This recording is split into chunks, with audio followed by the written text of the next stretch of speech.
ನಾನು ಆಗಲೇ ಹೇಳಿದೆ, ಅಂದರೆ ಈ ಒಬ್ಬ ವ್ಯಕ್ತಿನ ಹೀಗೇನೆ ಅಂತ ಜಡ್ಜ್ಮೆಂಟ್ ಮಾಡೋದು ತಪ್ಪಾಗುತ್ತೆ ಅಂತ ಹೇಳಿ. ಈಗ ನಾನು ಟ್ರೋಲ್ ವಿಚಾರಕ್ಕೆ ಬಂದಾಗ, ಟ್ರೋಲ್ ಮಾಡೋರು ಒಳ್ಳೆಯವರು ಇದ್ದಾರೆ, ಒಳ್ಳೆ ರೀತಿಯಲ್ಲಿ ಟ್ರೋಲ್ ಮಾಡೋರು ಇದ್ದಾರೆ. ಕೆಲವರು ನಿಮ್ಗೆ ಗೊತ್ತಿರೋ ಹಾಗೆ ಹರ್ಟ್ ಮಾಡೋದಕ್ಕಿಂತಲೇ ಟ್ರೋಲ್ ಮಾಡ್ತಾರೆ. ಈ ಟ್ರೋಲ್ ಮಾಡೋದ್ರ ಮೂಲಕ ನಿಮ್ಗೊಂದಷ್ಟು ಹೆಸರುಗಳನ್ನು ಇಟ್ಬಿಟ್ರು ಅವರು. ಆ ಹೆಸರಿನಲ್ಲೇ ನಿಮ್ಮನ್ನು ಕರೆಯೋದಾಗಿರ್ಬೋದು, ನಿಮ್ಗೆ ಗುರ್ಸೋದು, ಆ ಥರ ಎಲ್ಲ ಮಾಡ್ತಿದ್ರು. ಅಂಥವ್ರಿಗೆ ಖಡಕ್ಕಾಗಿ ಏನು ಹೇಳ್ತೀರಾ ಅಂತ ಹೇಳಿ? ಮ್ಯಾಮ್, ನನಗೆ ಟ್ರೋಲ್ ಆಗೋದು ಇದು ಫಸ್ಟ್ ಟೈಮ್ ಅಲ್ಲ. ನಾನು ನಮ್ಮನೆ ರಾಣಿ ಅಂತ ಒಂದು ಸೀರಿಯಲ್ ಮಾಡ್ತೀನಿ. ಆ ಸೀರಿಯಲಲ್ಲಿ ನಾವು ತುಂಬ ಪಾಪ್ಯುಲರ್ ಪೇರನ್ನು ರಿಪ್ಲೇಸ್ ಮಾಡ್ತೀವಿ, ಅನಿಮೀರಾ ಅಂತ. ಆವಾಗ ಅವ್ರ ಫ್ಯಾನ್ಸ್ ಎಲ್ಲ ತುಂಬ ಟ್ರೋಲ್ ಮಾಡಿದರು. ಆವಾಗಲೂ ಏನೋ ಒಂದು ಹೆಸರು ಕೊಟ್ಟಿದ್ರು ನನಗೆ. ಯಾಕರು ನಾನು 5-6 ವರ್ಷ ಸ್ಟ್ರಗಲ್ ಮಾಡಿ ಯಾವುದೋ ಒಂದು ರೋಲ್ ಕೊಟ್ಟಿದ್ದಾರೆ ನನಗೆ ಕಲರ್ಸ್ ಅವರು.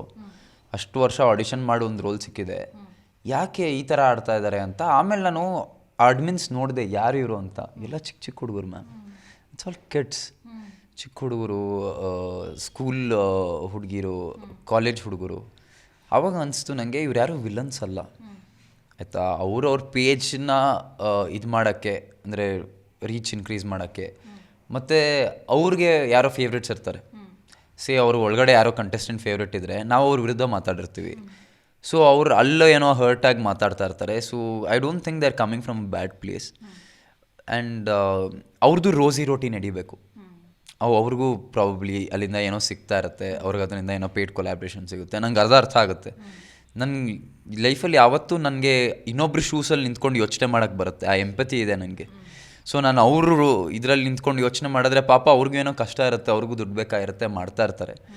ಬಟ್ ಒಂದೇನು ಹೇಳ್ತೀನಿ ಅಂದರೆ, ಡೋಂಟ್ ಗೆಟ್ ಟೂ ಪರ್ಸ್ನಲ್. ಅಂದರೆ ಫ್ಯಾಮಿಲಿನ ತೊಗೊಂಬರ್ಬೇಡಿ. ನನ್ನ ಬಗ್ಗೆ ಕಾಮಿಡಿ ಮಾಡಿ, ನಾನು ಮನೇಲಿ ಏನು ಮಾಡಿದ್ದೀನೋ ಅದ್ರ ಬಗ್ಗೆ ಕಾಮಿಡಿ ಮಾಡಿ.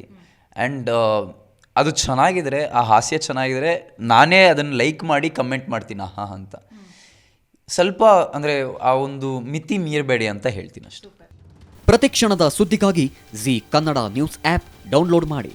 Live TV, latest updates, entertainment, lifestyle, technology ಸುದ್ದಿ ನಿಮ್ಮ ಅಂಗೈಯಲ್ಲಿ.